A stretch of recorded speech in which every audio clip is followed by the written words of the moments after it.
अब फंड देखो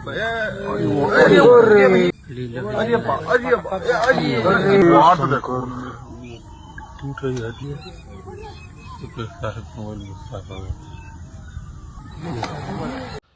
hello everyone, साथी को हेलो और बड़ों को प्रणाम। स्वागत है आप सभी का आप लोग के YouTube channel wild life D zone में। और आशा करता हूँ कि आप सभी सकुशल से होंगे। मैं भी काफ़ी सही हूँ। तो अभी क्या है ना, हम हैं HMT फैक्ट्री की तरफ। तो काफ़ी बार हम आपको यहाँ पे लेके आए। तो अभी जस्ट थोड़ा सा एक्सप्लोर कर रहे थे इलाके में। और साथ में क्या है ना, आपके साथ एक अपडेट भी शेयर करनी है। आपने काफ़ी न्यूज़ के माध्यम से देखा होगा अभी तक का, जो बहराइच में क्रोकोडाइल अटैक हुआ है ना, बहुत ही दुखद खबर है। अब लेकिन क्या है, आप लोगों के साथ शेयर करनी भी बहुत ज़रूरी है और साथ में थोड़ी सी अवेयरनेस करनी भी बहुत ज़रूरी है। ठीक है, सबसे पहले हम बात करेंगे जो वो रिवर है और जो वो इलाका है उसके बारे में। ठीक है, और बहुत ही दुखद घटना है। पहले तो भगवान से प्रार्थना करते हैं कि मृतक बच्चे की आत्मा को शांति प्रदान करे और अपने चरणों में जगह दे, और बाकी परिवार वालों को भी लड़ने को हौसला दे।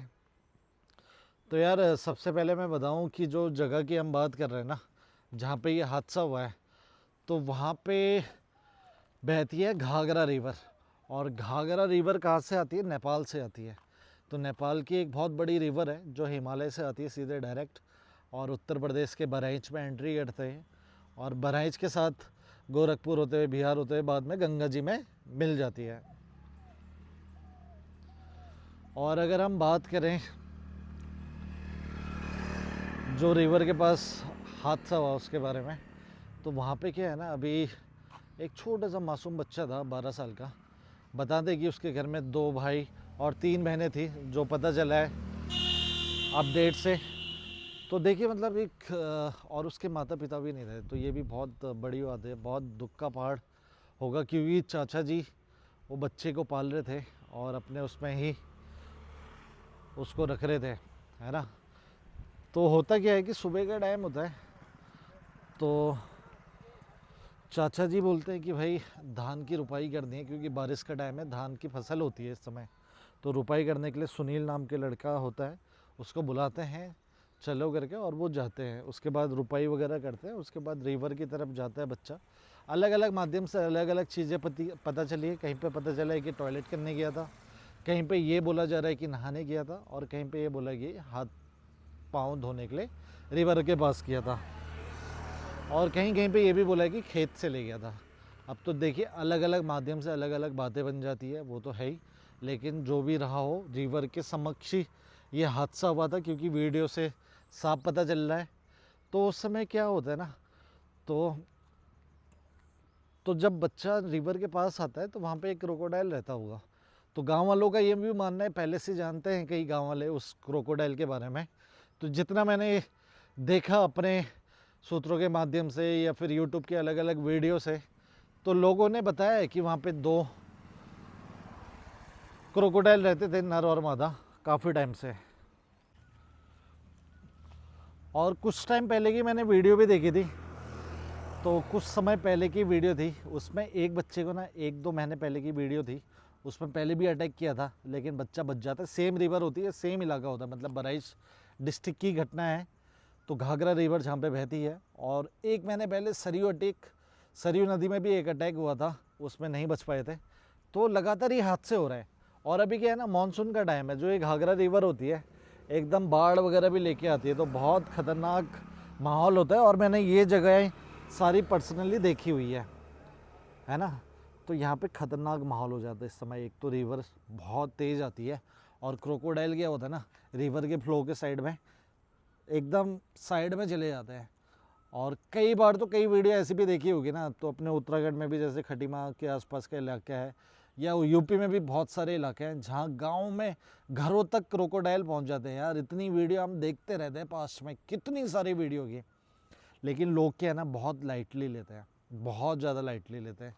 तो ऐसा तो नहीं करना चाहिए था, ऐसा नहीं करना चाहिए। तो ये बात तो हो गई कि पहले भी हादसे हुए हैं और लोगों को सजग थे कि आसपास रिवर के आसपास मगरमच्छ होते हैं। तो यार बहुत बुरा ये हादसा हुआ, और सामने सामने कोई बचा भी नहीं पाया। और भाई बहुत ख़तरनाक हादसा होता है क्रोकोडाइल का, क्योंकि लोग ना समझते नहीं है। इतनी सारी वीडियो आती है, वो छेड़ने वाली भी वीडियो आती है, लोग मर्डर गश्ती करते हैं यार। वाइल्ड लाइफ को भाई कभी डिस्टर्ब नहीं करना चाहिए, कभी छेड़ना नहीं चाहिए।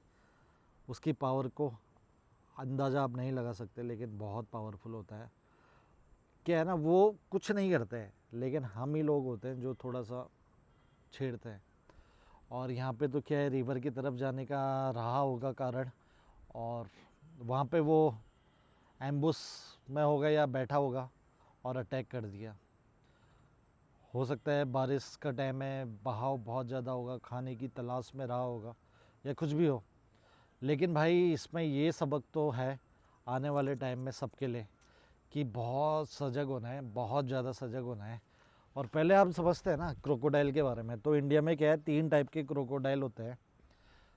और कौन कौन सी क्रोकोडाइल होते हैं, एक तो होते हैं मगर क्रोकोडाइल जो कि कॉमन है यहाँ यूपी के बेल्ट में, बड़ोदरा तक बहुत जगह आपको देखने को मिल जाएंगे, और बहुत मात्रा में देखने को मिलेंगे, ठीक है। तो यहाँ हमारे पीलीभीत हो गया, इस साइड भी हो गया, या मरचूला जहाँ हम जाते रहते हैं वहाँ भी आपको पता है कि सिंगल क्रोकोडाइल रहता है। तो एक तो ये हो जाता है क्रोकोडाइल, और एक सेकंड होता है सॉल्ट वाटर क्रोकोडाइल जो कि खारे पानी में रहता है, खारे पानी की झील हो गया, समुद्र तट में हो गया, वहाँ रहता है। और तीसरा होता है घड़ियाल, जिसकी थूतन सी निकली होती है ना लंबी, वो घड़ियाल होता है। तो 3 टाइप के होते हैं। घड़ियाल उतना ज़्यादा खतरनाक रिस्की नहीं होता है, इंसानों पे अटैक के मामले ना के बराबर ही होता है। लेकिन क्रोकोडाइल और सॉल्ट वाटर क्रोकोडाइल बहुत ख़तरनाक होता है। सबसे ज़्यादा खतरनाक क्रोकोडाइल होता है सॉल्ट वाटर, और सबसे बड़ा भी होता है। तो 1000-1200 किलो तक का वेट जाता है सॉल्ट वाटर का। और यहीं क्रोकोडाइल की बात करें से 200 से 500, 700, 800 तक का पहुंच जाता है। तो इतने खतरनाक कैसे होता है, इनका क्या होता है ना, जो बाइट फोर्स होती है जिसको PSI से आंका जाता है, वो होती है 3700, 3700। तो अगर हम बात करें ना टाइगर की भी बाइट फोर्स होती है 1050। तो ये मान के चलिए कि जो ये क्रोकोडाइल है टाइगर से 3 गुना दबाव से अटैक करता है, तो उससे छूट पाना तो एकदम नामुमकिन ही है, मतलब बहुत मुश्किल होता है। तो कभी भी ऐसा बड़ा खतरा मत मोल लें। रिवर के आसपास बरसात के टाइम में ना, जब पानी गंदा होता है तो पानी में उतरने की गलती ना करें। वो कैनाल हो, ये रिवर हो, या तालाब हो, जलाशय हो, कहीं पे भी, है ना। तो इतनी मैं सबसे विनती करूँगा कि ऐसी गलती ना करें। और बचाव क्या क्या करना है ना, अपने बच्चों को, खुद को, रिवर किनारे, कैनाल जहाँ क्रोकोडाइल रहते हैं वहाँ नहीं जाना है। और अगर जहाँ नहीं भी रहते ना, तो बरसात का टाइम है, दूर दूर तक चले जाते हैं क्रोकोडाइल इस टाइम में, और लोगों के घरों तक भी चले जाते हैं। जब बाढ़ आती है ना, तो बहुत दूर तक क्रोकोडाइल को बहा के ले जाती है। क्रोकोडाइल भी भाई बाढ़ में कोई नहीं तैर पाता है, आपको पता है, हाथी तक बह जाता है। तो क्रोकोडाइल भी कहीं भी पहुंच सकता है।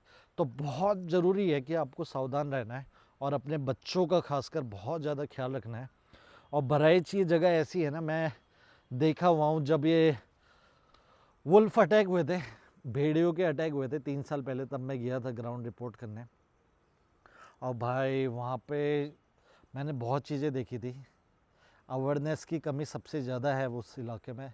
लोगों को वाइल्ड लाइफ के प्रति ज़्यादा मतलब नहीं है, लोग बहुत ज़्यादा रिस्क लेते हैं, ठीक है। और जब हम वहाँ गए थे, वुल्फ अटैक हो रहे थे ना, लोगों के पास दरवाजे भी नहीं थे, और उसका एक कारण गरीबी भी है।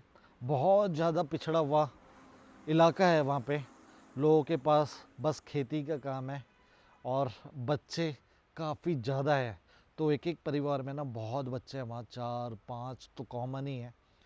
मतलब सबके नहीं बोल रहा हूँ, लेकिन मैक्सिमम काफ़ी जगहों पे जो हमने देखा था, और उनके पास रहने खाने की जगह ही नहीं है। तो मैं तो भाई उस समय भी बहुत ज़्यादा परेशान हुआ था जब मैं जाना था उनके विषय में, कि यार उनके पास दरवाजे बनाने तक के पैसे नहीं हैं। तो आप समझ सकते हैं कि कितनी कठिनाई में वो लोग रहते हैं। तो सरकार ने भी ना विशेषकर वहाँ पे ध्यान देना चाहिए, ऐसे इलाकों में जागरूकता ज़्यादा से ज़्यादा हो। और यार बच्चों को खासकर मैं बोलूँगा, जो वहाँ रहते हैं, जो बड़े रहते हैं ना, तो बच्चों को कभी भी ना आसपास रिवर के ना जाने दें, बरसात के टाइम में खासकर, जब पानी धुंधला होता है, नहीं दिख पाता है कुछ भी। तो बहुत रिस्की रहती है ये जगह। और यार जो हुआ बहुत बुरा हुआ, लेकिन आगे के लिए एक सबक है, तो वो फॉलो करनी बहुत ज़रूरी है। तो ऐसी में सबसे गुजारिश करूँगा कि आप लोग भी यार जितना हो सकता है ना इस चीज़ को अवेयर करें, और हम भी अपने माध्यम से करते रहेंगे। देखिए वाइल्ड लाइफ को भी बचाना है और साथ में इंसानों को भी अवेयर करना है। देखिए वाइल्ड लाइफ क्या है ना, वो बेचारे वैसे ही, आप ये मान के चलिए कि वो हमारी तरह नहीं सोच सकते ना। उनके लिए तो क्या है, जो भी जीवित वस्तु है उनके लिए शिकार है या भोजन है। वो हमारी तरह जला के खा नहीं सकते, फ्रिज में रख के खा नहीं सकते। और हम कैसे कैसे खाते हैं आपको पता है ना, ढाबा रेस्टोरेंट सब कुछ है, उनके लिए कुछ नहीं है। वो वैसी रॉ लाइफ में जी रहे हैं, उनके लिए नथिंग इज़ देयर, लेकिन हमारे लिए सब कुछ है। तो हमें ही उनको बचाना है और उनका संरक्षण करना है।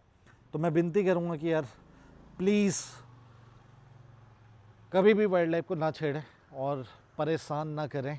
और ऐसी जगहों में खास करना अवेयरनेस की बहुत ज़रूरत होती है, तो अवेयर कीजिए, ठीक है। तो इसी के साथ में यार मैं ब्लॉग को करता हूँ क्लोज, और मिलते हैं आप लोगों से दोबारा। तब तक bye bye, take care, be safe, save animal.